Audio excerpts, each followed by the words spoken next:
Tayyib. Barakallahu fiik. Nah, setan senang sama begini-beginian biasanya. Setan senang sama beginian.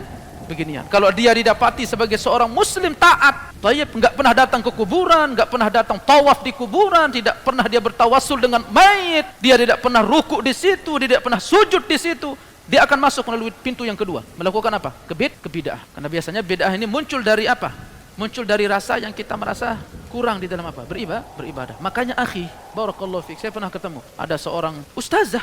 Waktu itu nanya sama ustaz, suami anak itu salafi, kemudian dia itu apa? Ya, yang memang biasa dengan amalan-amalan, semisal seperti sebelum sholat misalkan baca nawaitu atau usolli, tayyib. Suaminya apa? Tidak baca usul.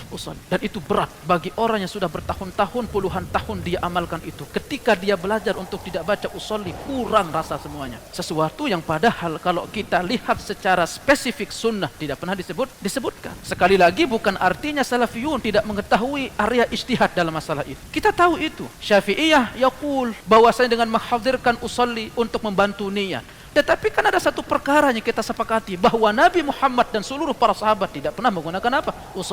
Usolli. Masalah dia diakomodir untuk menjadi diterima dalam masalah ijtihad, itu masalah lain. Tetapi biarkan orang-orang itu berjalan dan mengamalkan sesuai dengan apa? Spesifikasi apa?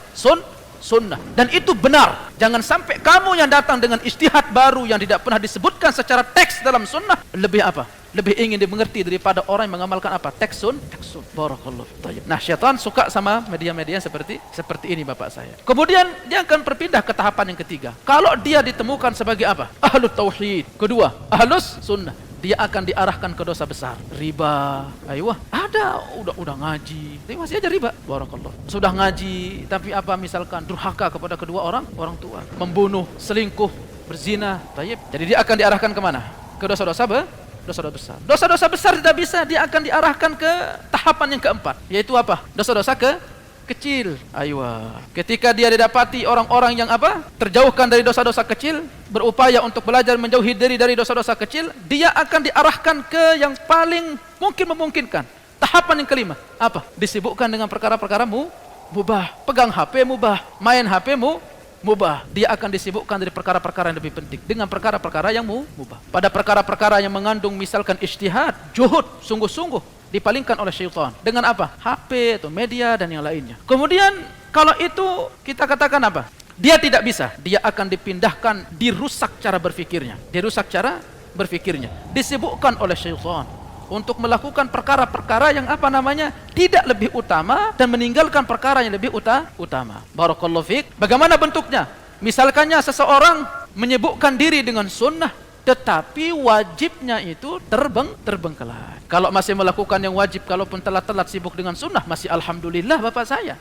Ada orang tersibukkan dari yang wajib dengan perkara yang bukan sunnah, bahkan dengan perkara yang bukan sunnah.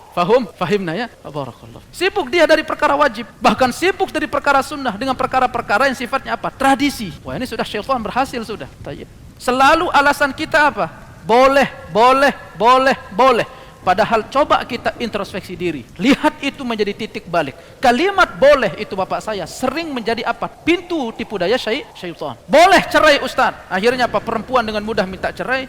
Boleh cerai ustaz. Akhirnya mungkin suami dengan mudah untuk menjatuhkan apa? Cerai. Selalu apa? Boleh. Dan kadang kita tidak sadar. Kita itu diseret oleh syaitan melalui pintu-pintu apa? Boleh. Nah, ini sunnah loh bapak saya. Dipalingkan dengan sunnah dari yang apa? Yang wajib. Apalagi ada orang sibuk dari yang wajib dipalingkan dengan apa? Perkara-perkara tradisi.